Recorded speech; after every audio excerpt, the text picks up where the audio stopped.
अस्सलाम वालेकुम, welcome to the Excel Studio. मेरा नाम अरसलान है और आज है माइक्रोसॉफ्ट वर्ड की क्लास नंबर 3। फर्स्ट क्लास में हमने होम मेन्यू के बारे में पढ़ा था और उसके साथ उसके रिबन्स के बारे में पढ़ा था। सेकंड में हमने इंसर्ट मेन्यू के बारे में पढ़ा और उसके साथ उसके रिबन्स पढ़े। आज है थर्ड जो है पेज लेआउट के बारे में, और इसमें हम पेज लेआउट और पेज सेटअप के बारे में पढ़ेंगे। तो बिना टाइम वेस्ट किए लेट्स मूव ऑन क्लास।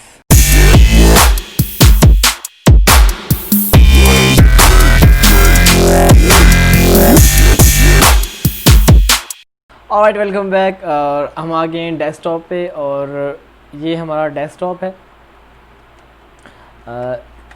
सबसे पहले हमने पेज लेआउट के बारे में देखना है कि पेज लेआउट है क्या। पेज लेआउट बेसिकली जो पेज की जितनी भी सेटिंग्स है वो सारी पेज लेआउट के अंदर आती है। जो आप पेज सेट करते हैं और उसकी जो मार्जिन वगैरह सेट होते हैं या उसका साइज़ सेट होता है या उसकी लाइनिंग अलाइनमेंट्स वगैरह सेट होती हैं, वो सारी पेज सेटअप के अंदर होती हैं। और इसके साथ पेज सेटअप का पेज लेआउट में और जो दूसरे फंक्शन है आज हम उनके बारे में भी पढ़ेंगे। सबसे पहले हमारे पास है थीम। सबसे पहले जो हम जिसके बारे में पढ़ेंगे वो है थीम। थीम बेसिकली जो आपकी डॉक्यूमेंट्स की जो आप अगर उसके अंदर कोई टाइटल वगैरह यूज़ करते हैं तो उनकी जो कलरिंग होती है हम उसको थीम कहते हैं। वो आप अपनी थीम भी बना सकते हैं, जो आप अपनी पसंद के कलर को चूज़ करके आप उनको अपनी माई थीम बना सकते हैं और फिर उनको अपनी डिफरेंट डॉक्यूमेंट के अंदर इस्तेमाल कर सकते हैं। तो थीम का बेसिकली कंसेप्ट उसका जो है कि जो वर्ड है हमारे पास वर्ड आर्ट के अंदर हम अगर कोई टाइटल लिखते हैं तो फॉर एग्जांपल से मैं यहाँ पे लिख रहा हूँ कंप्यूटर। अब मैं इसको बॉर्डर दे रहा हूँ और उसके साथ मैं इसका कलर भी चेंज कर रहा हूँ फॉर एग्जांपल। अब मैंने कंप्यूटर का टाइटल बना दिया और फिर मैंने इसकी साथ दूसरी हेडिंग के लिए मैंने इसको कॉपी किया और मैंने इसको नीचे पेस्ट कर दिया। मैंने एक कोर्स का टाइटल बना लिया, उसको मैंने हार्डवेयर का नाम दे दिया। ठीक है। अब जब मैं थीम मेन्यू के अंदर जाऊंगा, जिस थीम के ऊपर मैं जाऊंगा वो खुद ब खुद इसके अंदर इम्प्लीमेंट हो जाएगी। ठीक है, ये आपको नज़र आ रहा है, ये होती है थीम। आप इसके साथ फ़ॉन्ट है, फ़ॉन्ट भी खुद ब खुद इसके अंदर इम्प्लीमेंट हो रहा है। ठीक है, इसके साथ इफ़ेक्ट्स हैं, इफ़ेक्ट भी आपको यहाँ से महसूस हो जाएंगे जो इसके अंदर इम्प्लीमेंट हो रहे हैं। ये इसके इफ़ेक्ट्स हैं। इसमें कुछ अगर आप देखें तो आप कुछ जो टाइटल का बॉर्डर है थोड़ा सा हाईलाइट है, इसमें थोड़ा सा वो फैदर इसमें अप्लाई हो गया, यानी कि थोड़ा सा मध्यम हो चुका है। तो यहाँ से थोड़ा सा सॉफ्ट हो गया है, यहाँ पे थोड़ा सा वो हाईलाइट हो रहा है। ये इसका फंक्शन है बेसिकली। अब मैं इनको डिलीट कर रहा हूँ। इस तरह की थीम आप बना के आप उसको यहाँ से जाके सेव भी कर सकते हैं। यहाँ से सेव करके आप उसको माई थीम के नाम से अगर आप उसको दे रहे हैं टाइटल तो आप उसको सेव भी कर सकते हैं। नेक्स्ट टाइम आप उसको थीम को अपने डॉक्यूमेंट के अंदर इस्तेमाल कर सकते हैं। ये तो हो गया थीम। इसके बाद हमारे पास है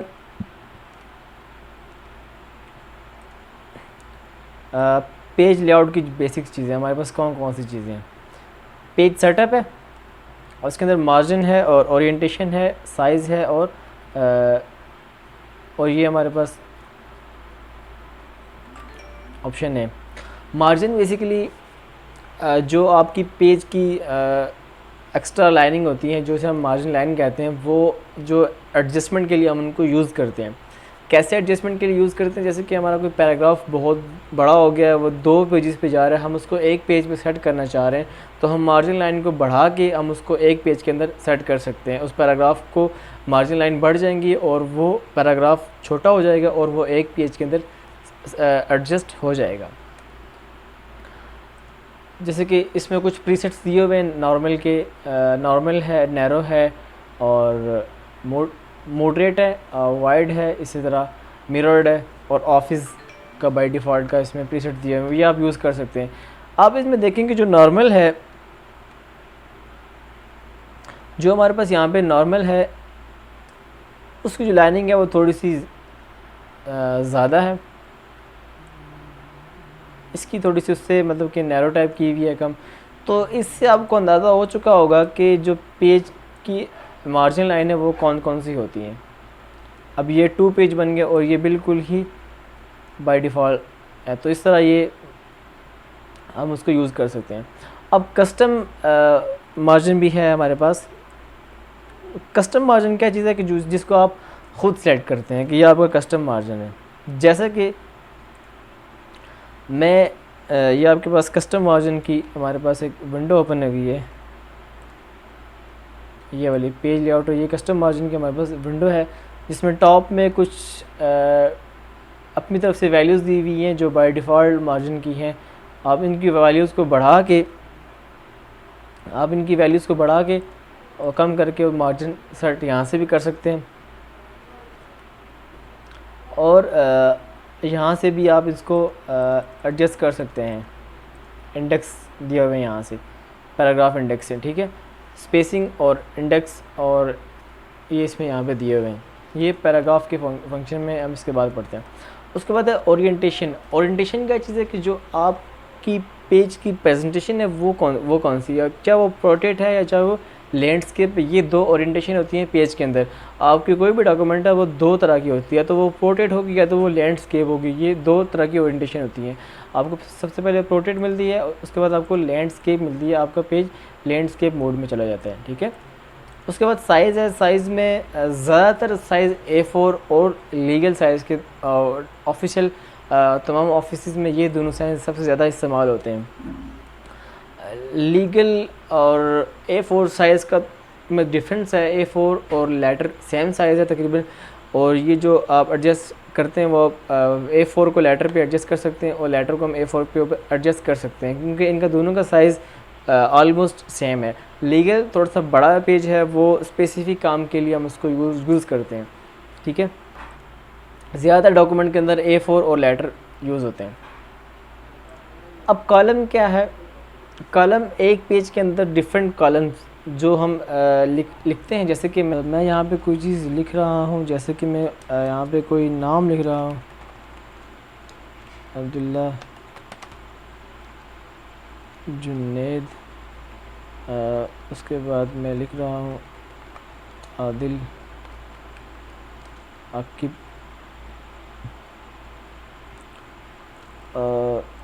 अब मैं इनकी कॉपी पेस्टिंग कर रहा हूँ। अब जब पेज ख़त्म होगा तो वो ख़ुद ब खुद 2 कॉलम पे चला जाएगा। यहाँ से वो ख़ुद ब खुद उसने ये 2 कॉलम पे वो शिफ्ट हो गई। जैसे कि कॉलम ए और कॉलम बी होते हैं, जिस तरह के हम इसको एडजस्ट करते हैं। अब इस तरह हम इसको अगर 3 कॉलम में करें तो अब ये ख़ुद ब खुद 3 कॉलम में चले गए कुछ नाम। मैं इनका साइज़ छोटा करूँगा तो वो आपको सही समझ आ जाएगी। ये अब इन कॉलम की हम यहाँ से एडजस्टमेंट भी कर सकते हैं, ये ऊपर रूलर से।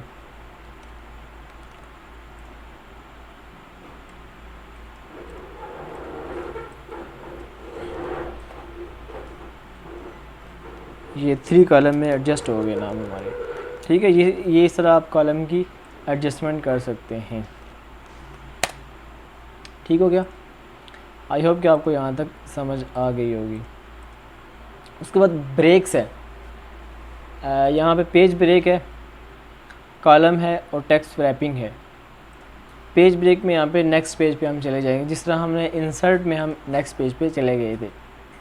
यहाँ से पेज ब्रेक में सेम वही ऑप्शन है इसके अंदर, लेकिन इसमें कुछ ऑप्शन ज़्यादा हैं। वो कॉलम ब्रेक है और टेक्स्ट ब्रेक है। ये कॉलम को ब्रेक है दूसरे कॉलम में चले जाना और नेक्स्ट पेज पे चले जाना, और इवन पेज और ऑड पेज। इवन पेज और ऑड पेज का मतलब ये है कि इवन जिसे हम जुफ्त कहते हैं, 2 4 6 इनको हम इवन कहते हैं। ऑड में 1 3 5 7 9 के पेज भी हम डायरेक्टली मूव करने के लिए हम इसको ये ऑप्शन यूज़ करते हैं।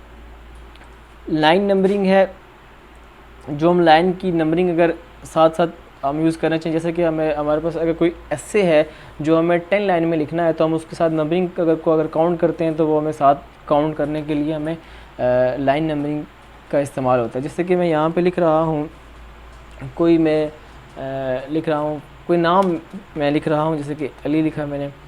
अब मैंने इसको लाइन नंबरिंग दे दी कंटिन्यूस की। अब मैं नीचे दूसरे पेज पे गया तो वो खुद ब खुद साथ दिए हमारे पास एक नंबरिंग शो हो रही है, ये आपको शो हो रही होगी, ठीक है। ये आप हमारे पास नंबरिंग शो हो रही है। मैं यहाँ पे जितने भी लाइन नीचे आऊँगा तो वो खुद ब खुद वो नंबरिंग शो करेगा। इसी तरह ही है रिसेट ईच पेज, एक पेज के ऊपर नंबरिंग रिसेट करे या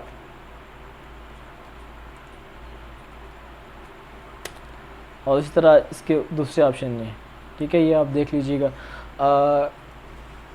हाइपिनेशन क्या होती है? हाइपिनेशन ये होती है कि अगर आप एक पैराग्राफ में कुछ आपने लिखा है, फॉर एग्जांपल से मैं लिख रहा हूँ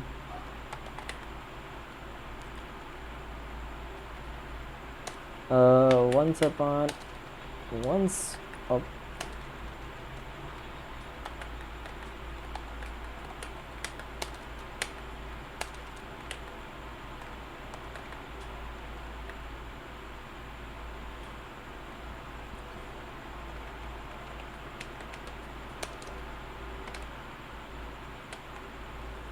मैं यहाँ पे इसको थोड़ा सा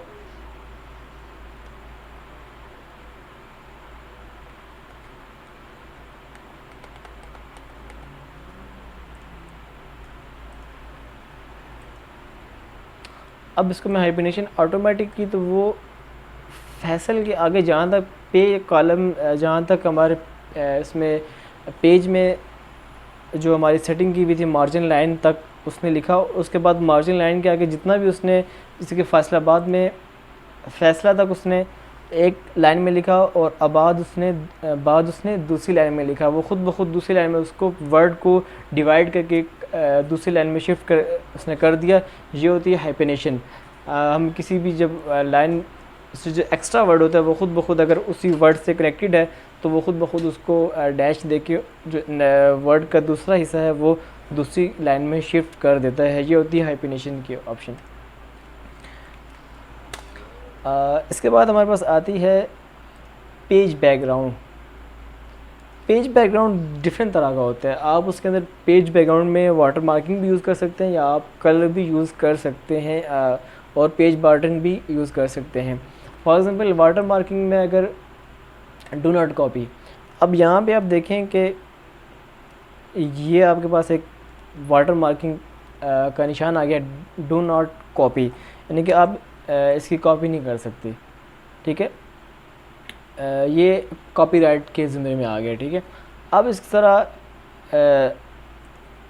आप अपनी तरफ से इसको कस्टम भी कर सकते हैं। कुछ पिक्चर लगाना चाहें यहाँ से जाके लगा सकते हैं, टेक्स्ट करना चाहें डू नॉट कॉपी को रिमूव करके आप इसको लिख सकते हैं। मैं इसको लिख रहा हूँ ऑफिस कॉपी, ओके करूँ तो वो डू नॉट की जगह पे ऑफिस कॉपी आ जाएगा, ठीक है। रिमूव मैंने करो। अब पेज कलर आप जो भी यूज़ कर सकते हैं। पेज बॉर्डर आप यहाँ से कोई भी यूज़ कर सकते हैं, बॉक्स में यूज़ कर सकते हैं और इसको आप यहाँ से इसकी कर सकते हैं। स्टाइल यहाँ से चेंज कर सकते हैं लाइन का, और उसकी यहाँ से विड्थ चेंज कर सकते हैं, बोल्ड कर सकते हैं, यहाँ से कोई स्टाइल लगा सकते हैं। ये आपका पेज का बॉर्डर हो चुका है, ठीक है। यहाँ सारी सेटिंग्स यहाँ में मौजूद है, ठीक हो गया। हाँ, उसके बाद पैराग्राफ इंडेक्स है। पैराग्राफ इंडेक्स में वही आप रूलर्स को यूज़ कर सकते हैं। यहाँ से यहाँ पे आप देखिएगा जो आपकी ये लाइन होती है हम इसको कहते हैं रूलर। तो ये आपका पेज की बेसिकली सेटिंग होती है। इसके ऊपर पूरा आपका मार्जिन का डिपेंड होता है कि जो आप मार्जिन होता है आपको यहाँ से भी आप इसको एडजस्ट कर सकते हैं, ठीक है। तो हम इसको इसके ज़रिए से हम इसको रोटेशन करके अपने पेज को सेट कर सकते हैं। ठीक है, ये आप देख लीजिएगा। उसके बाद जो अरेंजमेंट है, अरेंजमेंट हमारे पास ऑप्शन आखिरी ऑप्शन है अरेंज का। अरेंज किस चीज़ को अरेंज करना है? अरेंज हमने करना है या तो किसी पिक्चर को या तो किसी शेप को। अभी तक हमारे पास ये ऑप्शन हमारे पास हाइड हुए हैं। हाइड क्यों हुए हैं? क्योंकि हमारे पास अभी ना हमारे डॉक्यूमेंट में कोई पिक्चर है और ना ही हमारे डॉक्यूमेंट में कोई शेप है। तो हम यहाँ पे इंसर्ट करते हैं कोई ही भी पिक्चर और तब जाके हमारे पास ये ऑप्शन पोजीशन, ये इसकी पोजीशन होती है। पिक्चर बड़ी है इसलिए पोजीशन ज़्यादातर मूवमेंट नहीं हो रही। ठीक है, इसी तरह ब्रिंग फॉरवर्ड और सेंड टू बैक, ये आपकी शेप के ऊपर आप अप्लाई कर सकते हैं। ब्रिंग फॉरवर्ड, और जब मैं इसको रैप करूँगा स्क्वायर में तो इसके ऊपर लेके जाऊँगा।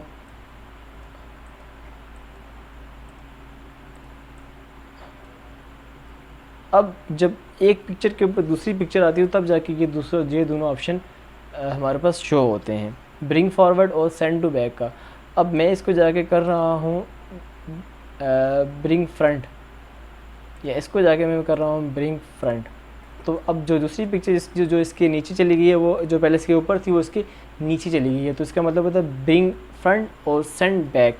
सेंड बैक जो ऊपर वाली पिक्चर, इसको मैं सेंड बैक करना चाहूँ तो सेंड टू बैकवर्ड, तो सेंड बैक हो गई। तो ये ऑप्शन हमारे पास तरह अरेंजमेंट के आगे और रैप अरेंजमेंट के आगे, और इसके साथ ये ऑप्शन हो गए। सिलेक्शन पैनल में हमने एक पिक्चर को हम ऐड कर सकते हैं, किसको हम ऐड करें या किसको रिमूव करें। पिक्चर 7 और पिक्चर 6 और पिक्चर 7 ये दोनों यहाँ पे आइज़ बनी हुई हैं। तो इन आई का मतलब है कि हम इनको सिलेक्ट करें या हम इनको अनसेलेक्ट करें। उसके बाद अलाइनमेंट्स है, अलाइन टू पेज, और ये है। That's all. आई होप कि आपको आज की क्लास भी पसंद आई होगी। अगर वीडियो पसंद आया तो प्लीज़ वीडियो को लाइक कीजिएगा। जो मेरे चैनल पर नए हैं वो मेरे चैनल को सब्सक्राइब कीजिएगा ताकि नए आने वाली क्लास का नोटिफिकेशन सबसे पहले आप तक मौसूल हो। Thank you so much. अल्लाह हाफ़िज़।